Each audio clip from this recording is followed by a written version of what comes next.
Hello, crypto boys and ghouls, and welcome back to the channel, Tales from the Cryptmancer, where we feature content on play-to-earn games on the blockchain, such as Splinterlands. And oh my, what a week in Splinterlands. Just a few minutes ago, we hit 10 million packs sold for Chaos Legion.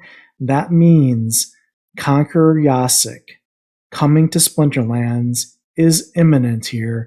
We just gotta wait for the real Cryptmancer here to wake up, hit that red button, and we are in business here with the next Chaos Legion airdrop. But actually, the reason I wanted to create this video is because hot off of the quick Rooney whitelisting sellout here earlier today, well, we got dropped that the Lux Vega Splinterfest Promo Card is indeed going to be a legendary summoner. So I wanted to spend some time just really quickly to speculate on what this card might be, what it could mean to the game. And again, this is just pure speculation. I have no information, inside information, or any knowledge of what actually will happen here.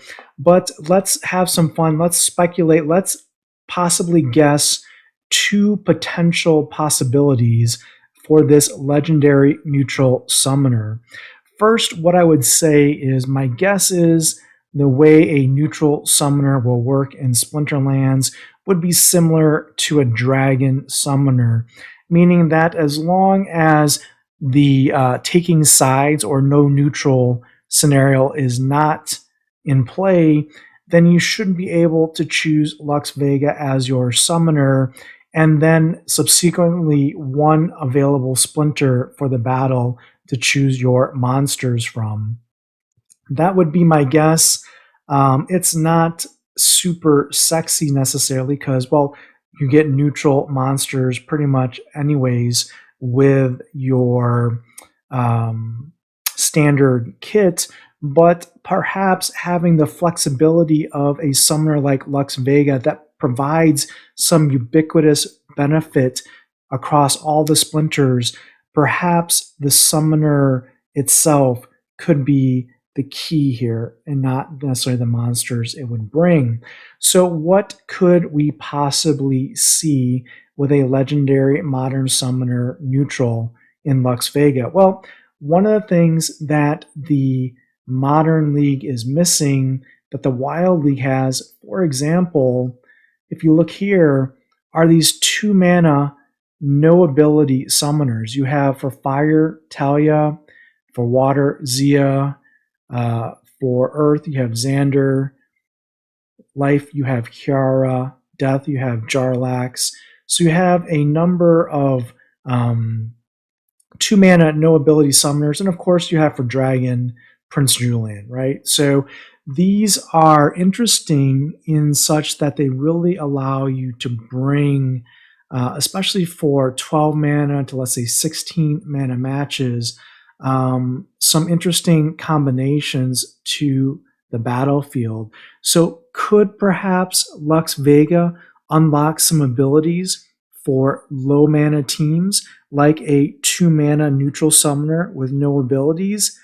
It's possible, and let me tell you potentially why is because I really feel that for the promo summoner in Lux Vega here for Splinterfest, that it needs to be worth roughly $1,000 from a regular foil max perspective, meaning it needs to be valuable in the game, but it can't be super meta breaking. And the reason for that is, well, if they limit the summoner to roughly 1,000 max print, that's going to basically make it an 11,000 BCX print run. Because remember, every card will be max level for a legendary perspective. So this will only be limited to 1,000 players. And if only 1,000 players have this card, if you don't have it and it's meta breaking like something like a kitty, well, then that just wouldn't be fair if you were unable to attend Splinterfest. So I think it will be situationally beneficial, meaning if you play it in the right situation, it's going to certainly sway the tide of battle in your direction, but it won't be necessarily unbeatable. So in this particular case, having an edge in low mana battles, perhaps being the only 2 mana summoner, could be something of value, especially in tournament settings.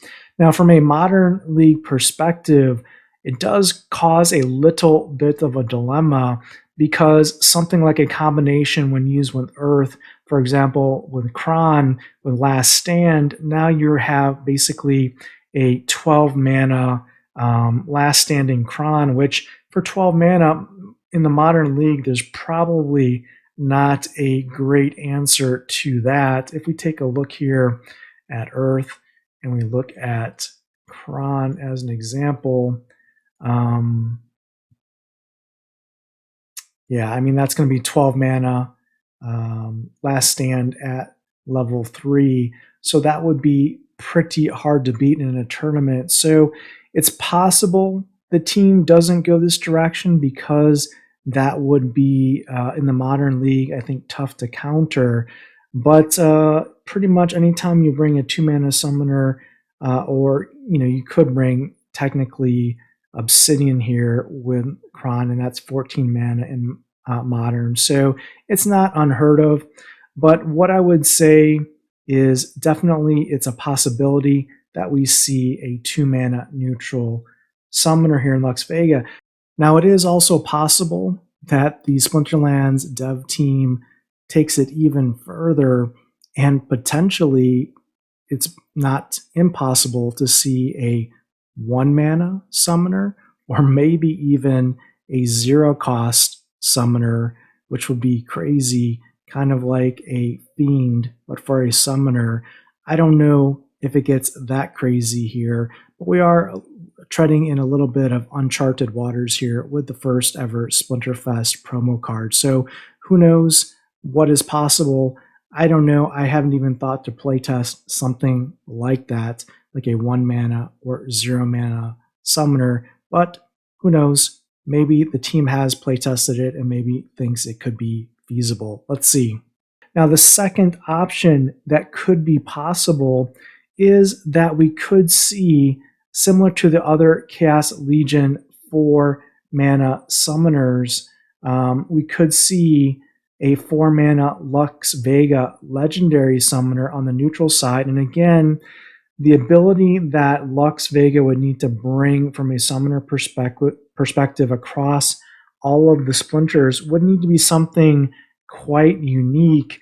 And what we might see are some abilities that could work across all the splinters and provide a significant edge at a 4 mana level. For example, an ability such as Dodge, which is a 25% mischance for melee and ranged attacks, could be something that you could see on a 4 mana neutral legendary summoner. Another option here that we might potentially see would be True Strike on a 4 mana neutral legendary summoner, where you're basically never going to miss when you use this summoner. Or the third option could be potentially a tank heal option at 4 mana for this 4 mana legendary neutral summoner. Why did I choose Dodge, True Strike, or potentially a tank heal for the 4 mana legendary ability? Well, those are essentially the 3 abilities that Kitty, the best summoner in the game, has. And if you were to take one of those Kitty abilities and give it to a neutral 4 mana summoner, well, it could be quite deadly and dangerous across all the splinters. So that would be the other possibility in my mind that could happen. What do you think? Let me know in the comments below.